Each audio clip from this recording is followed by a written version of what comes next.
நமது கேப்டன் தொலைக்காட்சியின் பிற்பகல் செய்திகளை வழங்குவதற்காக உமா சிவகுமார். முக்கிய செய்திகள்.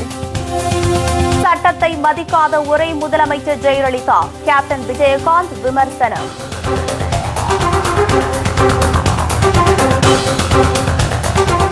கும்பகோணம் மகாமகத்திற்காக ஒதுக்கப்பட்ட 1000 கோடி ரூபாய் பணத்தை அதிமுகவினர் கொள்ளையடித்து விட்டனர். திருமதி பிரேமலதா விஜயகாந்த் பகிரங்க குற்றச்சாட்டு.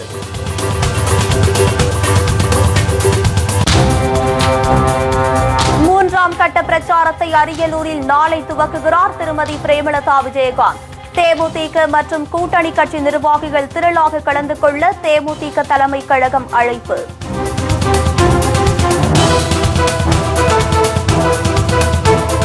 கோவில்பட்டியில் வேட்புமனு தாக்கல் செய்தார் வைகோ. தொண்டர்களுடன் பேரணியாக சென்று வேட்புமனு தாக்கல்.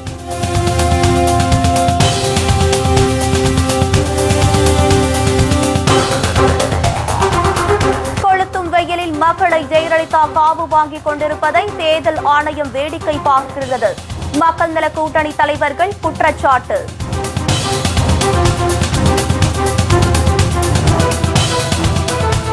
விபத்தில் சிக்கிய தம்பதியை காப்பாற்றிய தொல் திருமாவளவன். ஆம்புலன்ஸை வாக்காளர்களுக்கு பணப்பட்டுவாடா செய்ய அதிமுக அரசு பயன்படுத்துவதாக புகார். விரிவான செய்திகள். சட்டத்தை மதிக்காத முதலமைச்சராக ஜெயலலிதா உள்ளதாக தேமுதிக தலைவர் கேப்டன் விஜயகாந்த் விமர்சித்துள்ளார்.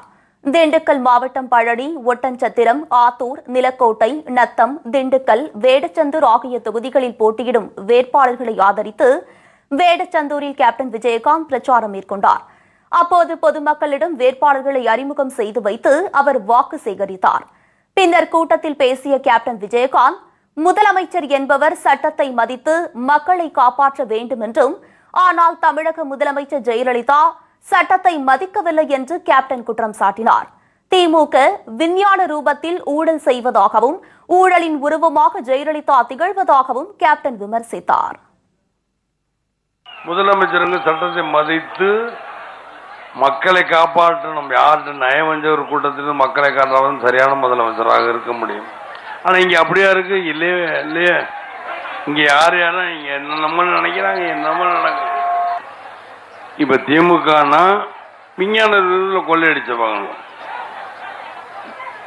விஞ்ஞான ரூபத்தில் ஊழலும் பண்ணியிருப்பாங்க. அவங்களை கண்டுபிடிக்க ரொம்ப கஷ்டமா, கண்டுபிடிக்கலாம். இன்னைக்கு எங்க பார்த்தாலும் அவர்கள் தொண்டர்களும் தோழர்களும் எம்எல்ஏ இங்க பாருங்க ஸ்ட்ரைக்கு வாபஸ் அவங்க. விஞ்ஞான ரூபத்தில் இவர் ஊழல் பண்ணி கொள்ளையடிச்சுக்கிட்டு இருக்காரு கலைஞர். ஜெயலலிதா வச்சீங்கன்னா கிடைக்கிறதால லபக்குன்னு முதல்ல முழுங்கும்ல, அது மாதிரி முழுங்கிட்டோம். லபக்குன்னு முழுங்கி போன தடவை 2 தடவை குன்கா கொடுத்து தீர்ப்பு செல்லாதுன்னு இவங்களுக்கு குமாரசாமி கொடுத்து தீர்ப்பு சரின்ட்டாங்க. அது லபக்குன்னு எல்லாம் முதல்ல அவசரமா என்ன தள்ளி கொடுத்தாங்களோ என்னவோ சொல்லிட்டாரு. நம்ம 4 நாள் 8 குமாரசாமி தீர்ப்பு 4, 3, 7 தானே, 5 உங்களுக்கு தெரியுமா? அப்படி மாறா குமாரசாமி. தேர்தல் ஆணையம் ஒருதலைபட்சமாக செயல்படுவதை கேப்டன் புகார் தெரிவித்தார். ஜெயலலிதா தனது பிரச்சாரத்தின் போது கொளுத்தும் வெயிலில் மக்களை நிற்க வைத்து அவர்களது உயிரை பறித்து வருவதாக குற்றம் சாட்டிய கேப்டன் விஜயகாந்த், வரும் தேர்தலில் தேமுதிக கூட்டணி வெற்றி பெற்று மக்கள் விரும்பும் நல்லாட்சி அமைக்கும் என நம்பிக்கை தெரிவித்தார். ராஜேஷ் லக்கானி அவர்களே, ஏன் இன்னைக்கு தேர்தல் அறிக்கை 22 உங்க கட்டுப்பாட்டில் வந்துருச்சுங்கிற தமிழ்நாடு எதற்காக காவல்துறை எங்க வண்டியெல்லாம் நிறுத்துது? வடமதுரையிலேருந்து இங்கே பைபாஸ் ரோடு, கரூர்லேருந்து வர பைபாஸ் ரோடு, திண்டுக்கல் பைபாஸ் ரோடுல ஏன் வண்டியெல்லாம் நிறுத்துறாங்க? காவல்துறை அதிகாரிகளே, ரொம்ப நீங்க ஜால்ரா அடிக்காதீங்க. காவல்துறை சும்மா ஜால்ரா அடிச்சா பாத்துங்க.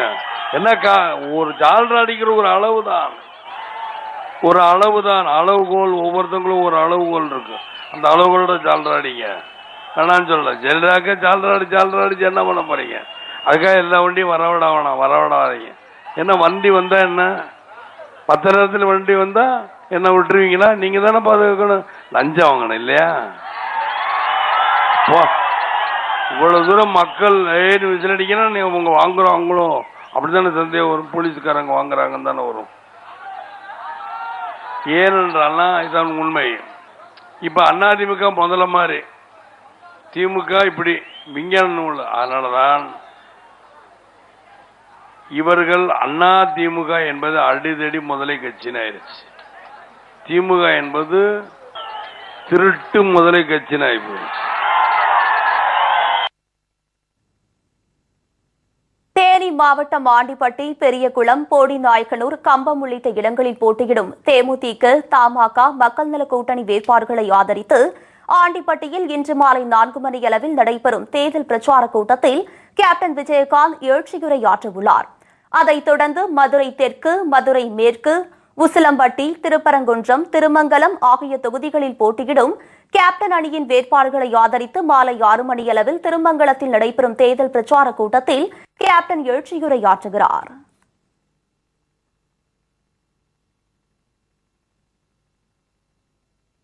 கும்பகோணம் மகாமகத்திற்காக ஒதுக்கப்பட்ட 1000 கோடி ரூபாய் பணத்தை அதிமுகவினர் கொள்ளையடித்து விட்டதாக திருமதி பிரேமலதா விஜயகாந்த் குற்றம் சாட்டியுள்ளார்.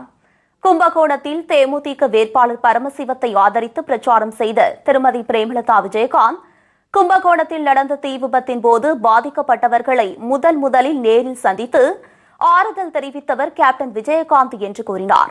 கேப்டன் தலைமையில் ஆட்சி மலர்ந்தால் விவசாய மக்களின் வாழ்க்கை தரத்தை உயர்த்தப்படும் என்றும், விவசாய கடன் ரத்து செய்யப்படும் என்றும், படித்த படிக்காத இளைஞர்களுக்கு வேலை வாய்ப்பு வழங்கப்படும் என்றும் திருமதி பிரேமலதா விஜயகாந்த் உறுதியளித்தார். இங்க கும்பகோணம் தீ விபத்து நடந்த பொழுது முதல் ஆளாக வந்து சந்தித்தது நமது தலைவர் கேப்டன் அவர்கள்தான்.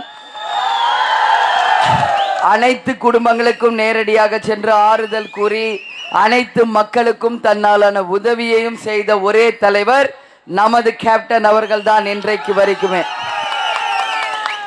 இந்த விவசாயிகள் அதிகமாக வாழ்ற பகுதி, இங்க விவசாயத்திற்குரிய எந்த வித முன்னேற்பாடுமே இங்க கிடையாது. தூர்வாரப்படல, விவசாயத்திற்கு வேண்டிய பொருட்களுக்கு விலை கிடைக்கல, அதே போல முப்போகம் விளையும் விளைச்சல் கிடையாது, மும்முனை கரண்ட் இல்லை. இன்னைக்கு விவசாயிகள் கடனுக்கு தள்ளப்பட்டு இருக்கக்கூடிய நிலைமை தமிழ்நாட்டில் இருக்கு. இந்த நிலைகள் அத்தனையுமே நாம மாற்றி உறுதியாக நமது கேப்டன் அவர்கள் விவசாயிகளுக்கு உற்ற தோழராக, நண்பராக, பாதுகாவலராக இருந்து அனைத்து மக்களுடைய வாழ்க்கை தரத்தை உயர்த்த வேண்டும் அப்படின்றதுதான் நம்மளுடைய எண்ணம் என்பதை இந்த நேரத்தில் நான் தெரிவிச்சுக்கிறேன்.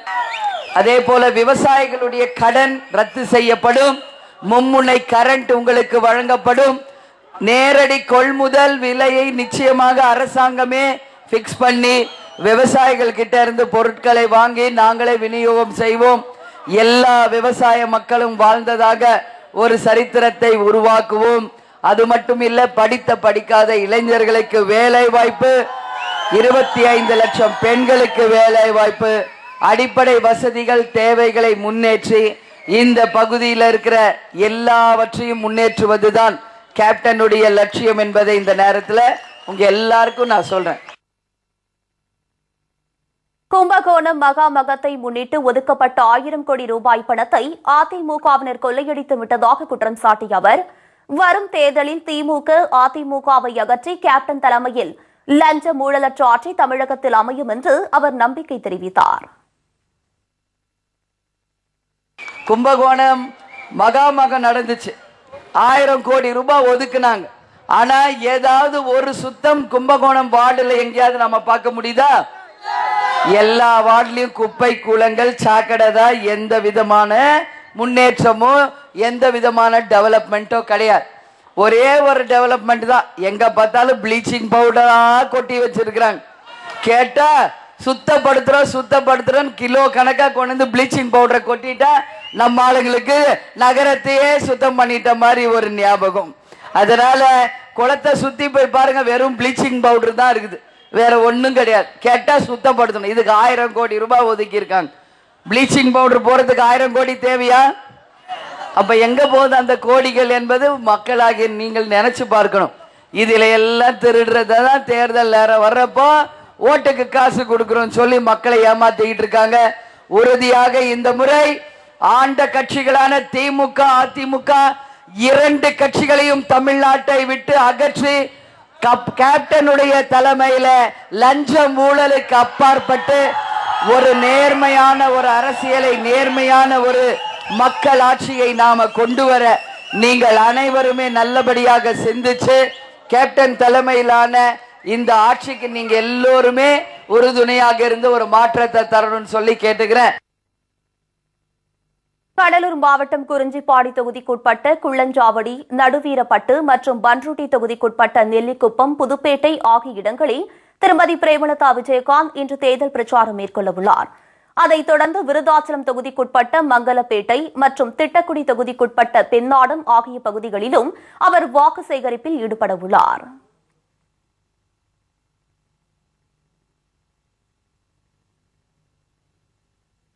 கொளுத்தும் வெயிலில் மக்களை ஜெயலலிதா காவு வாங்கிக் கொண்டிருப்பதை தேர்தல் ஆணையம் வேடிக்கை பார்ப்பதாக தமாக தலைவர் ஜி.கே. வாசன் மற்றும் விடுதலை சிறுத்தைகள் கட்சியின் தலைவர் தொல் திருமாவளவன் ஆகியோர் குற்றம் சாட்டியுள்ளனர். திமுகவும் அதிமுகவும் மாறி மாறி தமிழகத்தை ஆண்ட பிறகும் கூட மக்களுடைய வாழ்க்கை தரம் உயரவில்லை. குறிப்பாக ஏழை எளிய மக்கள், நடுத்தர மக்கள் வாழ்க்கை தரம் உயராத காரணத்தினால் ஒரு மனமாற்றம் மக்களிடம் ஏற்பட்டிருக்கிறது. அந்த மனமாற்றத்தினுடைய அடித்தளம் தான் தேமுதிக, மக்கள் நல கூட்டணி, தமாக. ஊழலுக்கு முற்றுப்புள்ளி வைக்க வேண்டும் என்று மக்கள் நினைக்கிறார்கள். அந்த வகையிலே நாங்கள் வேள்வது உறுதி. சுட்டெரிக்கும் வெயிலிலே கூட்டங்கள் நடத்துவது என்பது ஏற்புடையதல்ல. மனிதாபிமான அடிப்படையிலே அரசியல் தலைவர்கள் தங்களுடைய பணியை செய்ய வேண்டும். அதே போல தேர்தல் கமிஷனும் பாரபட்சமின்றி நடவடிக்கைகளை எடுக்க வேண்டும். அதிமுகவும் போட்டி போட்டுக்கொண்டு தமிழகத்தை பாழாக்கி இருக்கிறார்கள்.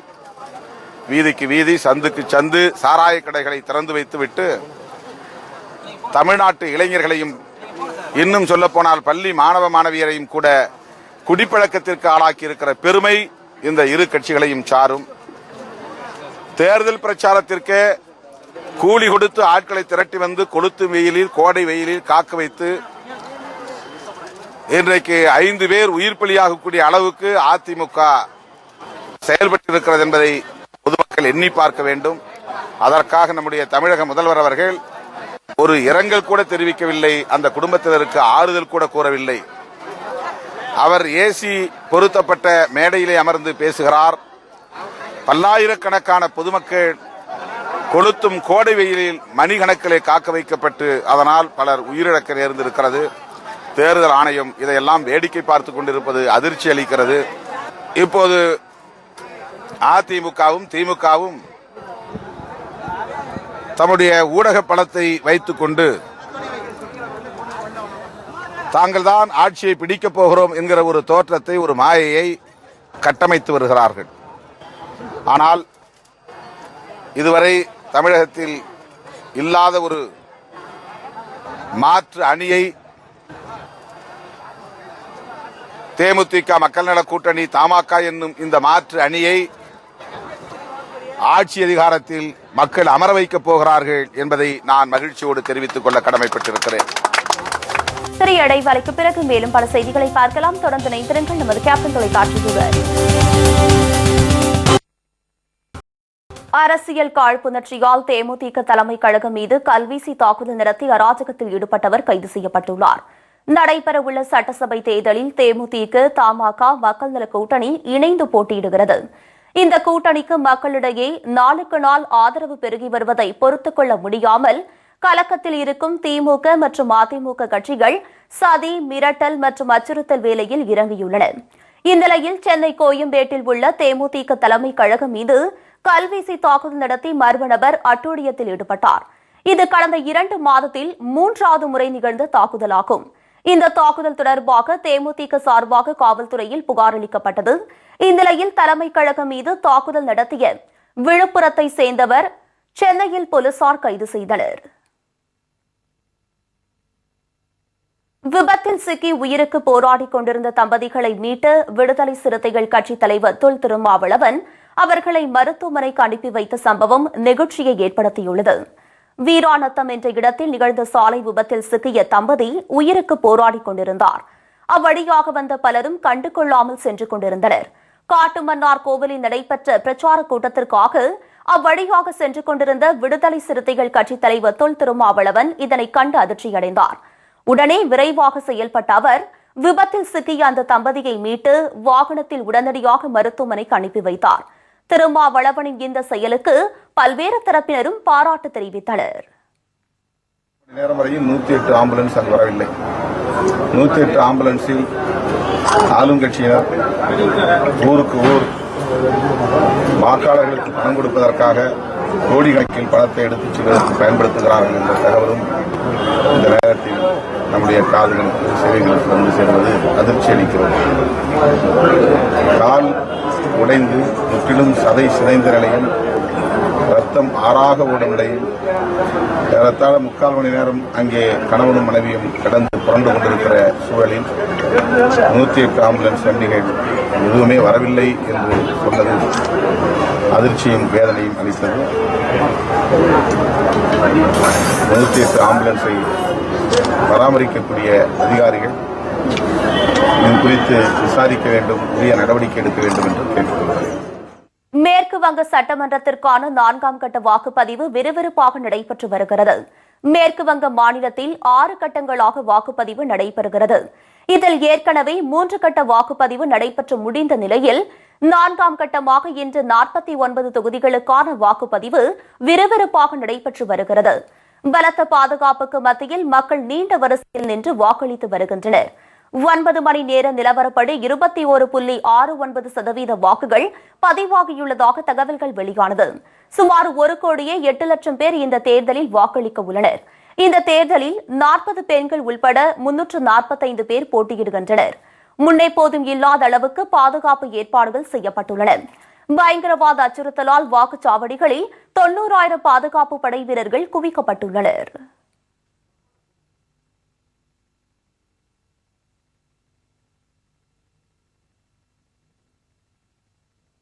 பல்வேறு இடங்களில் இத்தனை காலம் பதுக்கி வைக்கப்பட்டிருந்த பணத்தை நடைபெறவுள்ள சட்டமன்ற தேர்தலையொட்டி வாக்காளர்களுக்கு பட்டுவாடா செய்ய துவங்கியுள்ளனர் அதிமுகவினர். இது தொடர்பாக நமது செய்தியாளர் செல்வகுமார் அளிக்கும் கூடுதல் தகவல்களை தற்போது காணலாம். சட்டமன்ற தேர்தலில் எப்படியாவது வெற்றி பெற்று விட வேண்டும் என்கிற எண்ணத்தில் அதிமுக பல்வேறு தேர்தல் விதிமுறைகளில் ஈடுபட்டு வருகிறது. ஏற்கனவே சிறுதாவூர் பங்களாவில் ஒரு 4-5 கண்டெய்னர் லாரிகளில் பணம் கொண்டு செல்லப்பட்டிருக்கிறது என்று வைகோ தன்னுடைய குற்றச்சாட்டை முன்வைத்தார். அதை நிரூபிக்கிற வகையில்தான் இப்போது தமிழகத்தின் பல்வேறு மாவட்டங்களில் கட்டுக்கட்டாக கோடிக்கணக்கான பணம் அதிமுகவினரிடமிருந்து கைப்பற்றப்பட்டு வருகிறது.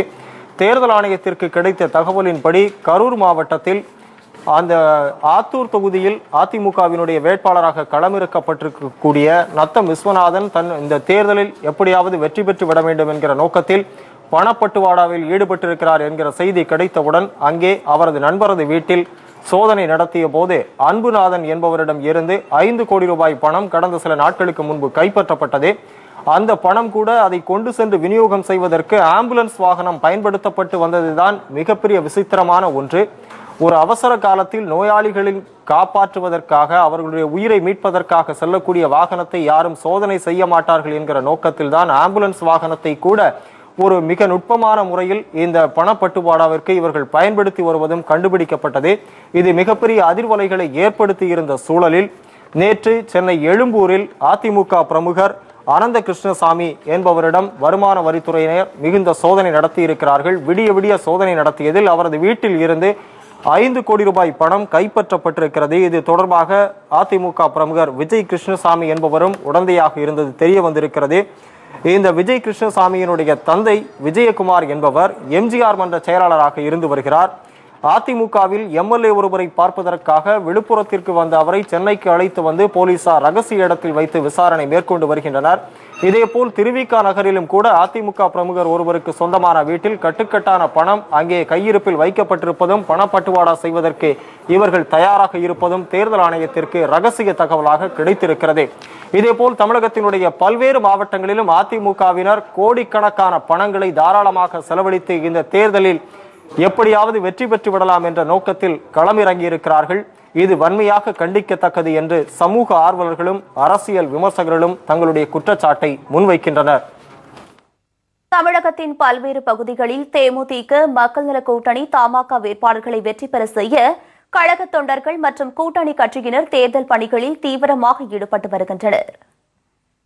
தாம்பரம் தொகுதியில் போட்டியிடும் தேமுதிக மக்கள் நல கூட்டணி வேட்பாளர்களின் அறிமுக கூட்டம் மாவட்ட கழக செயலாளர் அனகை முருகேசன் தலைமையில் நடைபெற்றது. இதில் வேட்பாளர் செழியனை அதிக வாக்குகள் வித்தியாசத்தில் வெற்றி பெற செய்வது என தீர்மானிக்கப்பட்டது.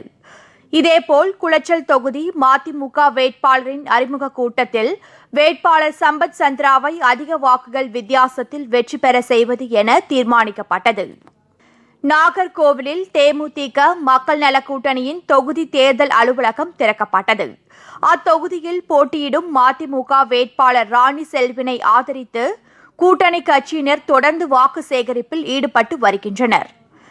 நாகையில் தேமுதிக மக்கள் நல கூட்டணியின் தேர்தல் அலுவலகம் திறக்கப்பட்டது. அப்போது அத்தொகுதியில் போட்டியிடும் மார்க்சிஸ்ட் கம்யூனிஸ்ட் கட்சியின் வேட்பாளர் நாகை மாலி அறிமுகம் செய்து வைக்கப்பட்டார். பத்மநாபபுரம் தொகுதி தேர்தல் அலுவலகம் திறந்து வைக்கப்பட்டது.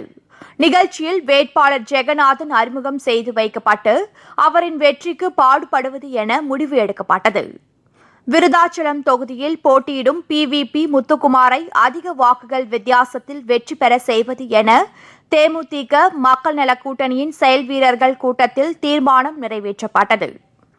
கோவை வடக்கு தொகுதி வேட்பாளர் SMP முருகன் மற்றும் சிங்காநல்லூர் தொகுதி வேட்பாளர் அர்ஜுன் ராஜ் ஆகியோரின் அறிமுக கூட்டம் நடைபெற்றது. சிறிய இடைவேளைக்கு பிறகு மேலும் பல செய்திகளை பார்க்கலாம். தொடர்ந்து இணைந்திருங்கள் நமது கேப்டன் தொலைக்காட்சியுடன்.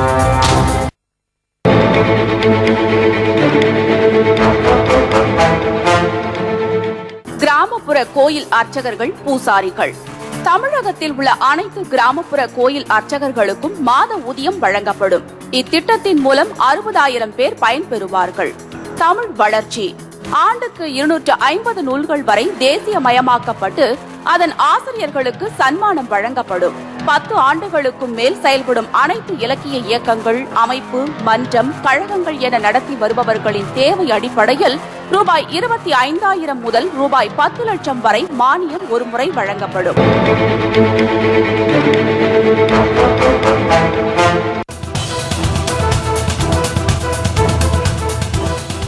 திமுக, அதிமுக ஆகிய கட்சிகள் பலவீனம் அடைந்துள்ளதால் அடிக்கடி வேட்பாளர்களை மாற்றி வருவதாக பாஜக மாநில பொதுச் செயலாளர் மோகன் ராஜுலு தெரிவித்துள்ளார்.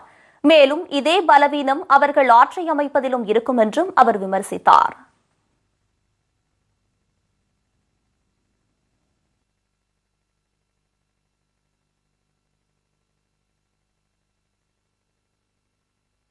நூறு சதவீத வாக்குப்பதிவை வலியுறுத்தி கன்னியாகுமரி மாவட்டம் குலசேகரத்தில் விழிப்புணர்வு பேரணி நடைபெற்றது. இதில் கலந்து கொண்டவர்கள் வாக்காளர்கள் தங்களின் வாக்குகளை தவறாமல் பதிவு செய்ய வேண்டும், பணம் பெற்றுக்கொண்டு வாக்களிக்க கூடாது என்பது போன்ற விழிப்புணர்வு வாசகங்கள் அடங்கிய பதாகைகளை கையில் ஏந்தியவாறு சென்றனர். மேலும் துண்டு பிரசுரங்களும் அப்போது விநியோகிக்கப்பட்டன.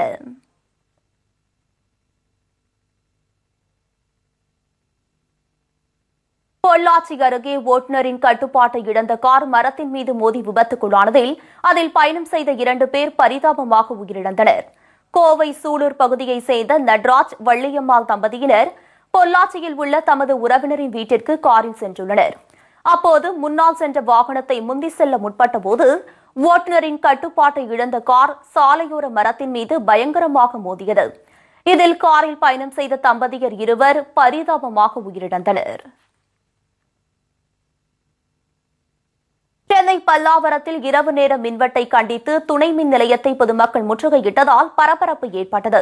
பல்லாவரத்தை அடுத்த பம்மல், அனகாபுத்தூர், பொழுச்சலூர் ஆகிய பகுதிகளில் கோடைக்காலம் துவங்கியது முதல் அடிக்கடி மின்வெட்டு ஏற்பட்டு வருவதாகவும் கடந்த சில நாட்களாக இரவு நேரங்களில் பல மணி நேரம் மின்வெட்டு ஏற்படுவதாக கூறி 100க்கும் மேற்பட்டோர் பம்மல் துணை மின் நிலையத்தை முற்றுகையிட்டனர். நாங்க ரொம்ப அவஸ்தைப்பட்டு இருக்கோம். டெய்லி நைட்டு பகல் பார்க்காம 1 மணி நேரம் 2 மணி நேரம் இந்த மாதிரி கரண்ட் கட் ஆகிட்டே இருக்க தவிர அதுக்கான சொல்யூஷன்ஸ் எதுவுமே இல்லை. நைட்ல கரண்ட்ன்றதே கிடையாது. புள்ளதாச்சிகள், கை குழந்தைகள், வயசானவர்கள் இப்படி ஒருத்தரும் அவஸ்தைப்பட்டு இருக்காங்க. இப்ப ஜனங்க எல்லாருமே ஒண்ணு சேர்ந்து நின்னப்ப போலீஸ் வந்து நின்னாங்க. ஆனா போலீஸ் எந்த விதத்துல எங்களுக்கு எந்த ஒரு இதுவும் பண்ணல. பொதுமக்களுடைய நிம்மதியும் போயிட்டு இருக்குது. இருண்ட நகரமா இருக்கிற எங்களுக்கு இந்த 3 ஏரியாவுக்கு நிரந்தரமா பவர் கட்டே இல்லாம பவர் வரதுக்கு உதவி செய்யணும். இரவு நேர மின்வெட்டை பயன்படுத்திக் கொண்டு அதிமுகவினர் பொதுமக்களிடம் ஓட்டுக்காக காசுகளை வழங்கி வருவதாகவும் கூறப்படுகிறது. சுட்டரிக்கும் வெயிலில் தாகத்தை தணிப்பதில் முக்கிய பங்கு வகிக்கிறது இளநீர். இதனை எப்போது வேண்டுமானாலும் அருந்தலாமா? மருத்துவர்களின் அறிவுரை என்ன என்பது தொடர்பாக தற்போது சிறிய செய்தி தொகுப்பை காணலாம். அரசியல் களத்தை விட எரிமலையாய் கொதித்துக் கொண்டிருக்கிறது பூமி களம். வேலூர், மதுரை உள்ளிட்ட தமிழகத்தின் பல்வேறு முக்கிய மாநகரங்களில் 100 டிகிரியை தாண்டி சுட்டரித்துக் கொண்டிருக்கிறது வெயில். அனல் காற்றும் வெப்பத்தை அள்ளி உமிழ வீடுகளில் முடங்கியுள்ளனர் மக்கள். இதில் இருந்து தப்பிக்க என்ன வழி?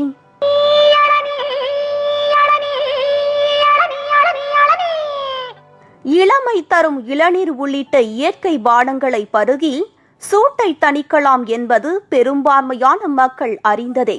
குழந்தைங்களோட எங்கேயும் கூட்டு போக முடியல, ஒரே அனல் காத்தா வீசுது, அதனால எங்கேயும் வெளியே போக முடியல. இப்போ பீச்சே பாருங்க, ஜனம் கூட்டமே இல்லை. இந்த வெயில் யாரும் மக்கள் வெளியே வரல, அவ்வளோ இதாக இருக்கு.